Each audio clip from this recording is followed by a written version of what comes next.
দেখো বন্ধুরা, সকালবেলা ঘুম থেকে উঠে কিন্তু ইদানিং আবার যোগা শুরু করেছি। আমি আগে বাড়িতে না 3.5 বছর একটি মেয়েকে রেখে যোগা শিখতাম তার কাছে আর কি। সে আমার শিক্ষাগুরু, খুব ভালো যোগা সে আমাকে শিখিয়েছিল। আর আমি একদম অনেকটা ফিট ছিলাম তখন। হঠাৎ করেই আমার পায়ের অ্যাক্সিডেন্ট হয়ে যায় আর প্লেট বসাতে হয়। তার জন্য আমি এতদিন যোগা টোগা কিছুই করছিলাম না, কারণ যিনি ফিজিওথেরাপি করিয়েছেন উনি বলেছিলেন এই মুহূর্তে চলবে না, আর পায়ের ওপরে খুব প্রেশার পড়ে, এরকম কিন্তু কিছু করা যাবে না। আমি এগুলো একটু হালকা হালকা করে ফ্রি হ্যান্ডস জাতীয় জিনিসগুলো করে নিচ্ছি, কারণ ইদানিং ভীষণ পায়ের ব্যথাও হচ্ছিল। আর এগুলো করে কিন্তু আমি পায়ের ব্যথার ভীষণ উপকার পেয়েছি। সত্যি কথা, পায়ের ব্যথা অনেক কম আছে আমার। আর সঙ্গে একটু প্রাণায়াম করে নেওয়া, এগুলো তো স্বাভাবিক ব্যাপার। আমাকে যেইভাবে শিখিয়েছিল না, যে পুরো সেটটা যদি আমি করতে পারি তাহলে আমি অনেক ভালো আরও ফিট থাকতাম, কিন্তু সূর্য প্রণামের যে সেটটা সেটা আমি এখন আর করতে পারবো না, কারণ তাতে গিয়ে পায়ে অনেক চোট পড়বে। যার জন্য আমি এগুলো কিছুটা করে নিলাম সকালবেলায়। খুব ভালো।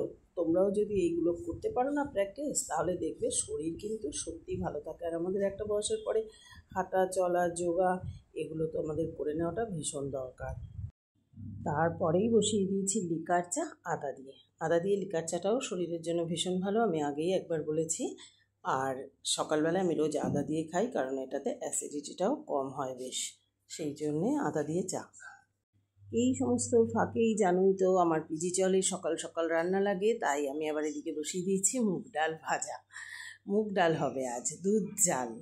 একসঙ্গে আমার রোজ 3টে দিকে চলে, কিন্তু 2টো গ্যাস চুলি, একটা ইন্ডাকশান। একদিকে মুগ ডাল ভাজা হচ্ছে, একদিকে দুধ জাল হচ্ছে, একদিকে লিকার চা হচ্ছে। আর আজ কিন্তু আগে থেকেই ওটসের প্যাকেট নিয়েই একদম এসেছি, কারণ কদিন হলো ওটসটা বানাতে পারছিলাম না, ব্যস্ততার জন্য রুটি খেয়ে ফেলেছিলাম 1-2 দিন। আজ আবার ওটসটা সকাল সকাল নিয়ে এসেছি বানাবো বলে, ওটস ব্রেকফাস্টে আমার জন্য। এদিকে দুধ চাও একবারে রেডি হয়ে গেল, আর আমি ওটসটাও বসিয়ে দিলাম। অল্প করে জল দিয়ে ধুয়ে নিয়ে ফোটাতে বসিয়ে দিয়েছি। জাস্ট একটু সেদ্ধ করব আর কলা দিয়ে দই দিয়ে খেয়ে নেবো আর কি। এই সব সকাল থেকেই আমার কাজ শুরু। হ্যালো বন্ধুরা, সবাইকে জানাচ্ছি সুপ্রভাতের মিষ্টি শুভেচ্ছা। তারপর বলো তোমরা সবাইকে কেমন আছো? আশা করছি সবাই ভালো আছো, আমরাও ভালোই আছি। উঠে পড়ে ছাদে চলে এসেছি রান্নাঘরে। এরই মধ্যে অনেকগুলো কাজও করে ফেলেছি, আর তার সঙ্গে চা নিয়ে শুরু করে দিয়েছি তোমাদের সঙ্গে একটু কথা বলতে।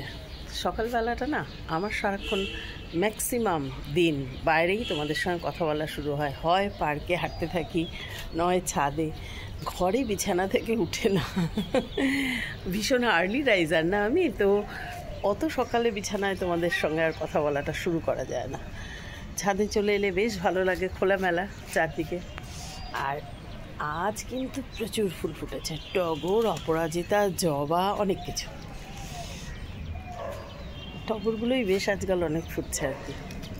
তো ওদিকে তো আমার ওটস সিদ্ধটা বসিয়ে দিয়েছি, দেখালাম। তা ও আসুক, ও নিচে গেছে, তোমাদের সঙ্গে তারপরে কথা বলাচ্ছি।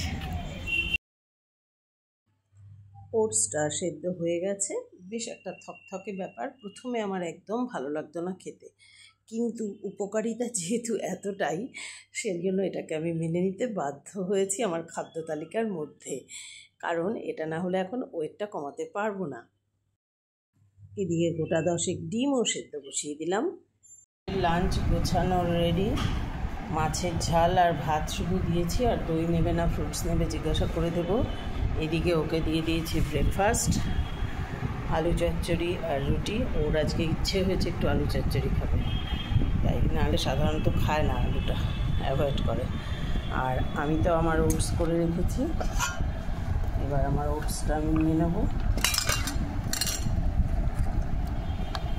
2-3 দিনের মতো একবারে বানিয়ে রেখেছি, কারণ রোজ রোজ বানানোর টাইম হয় না বলে, সেই আবার যদি রুটি খাই ঠিক না।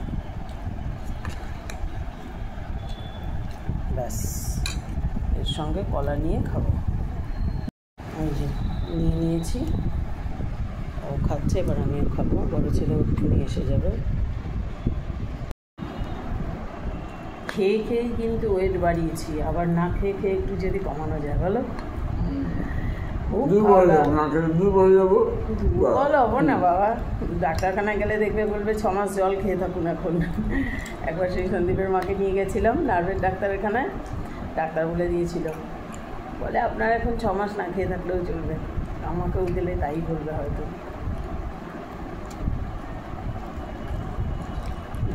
চিনি ছাড়া তো ভালো লাগে না, একটু চিনি হলেও ভালো হবে। কিন্তু তোমারও জানো তো এখন ওটস ফোটস খাওয়া দরকার, ওয়েটের জন্য না, বয়সের হিসেবে বলে কার্বোহাইড্রেট জাতীয় খাবারগুলো একটু কম করে দিতে।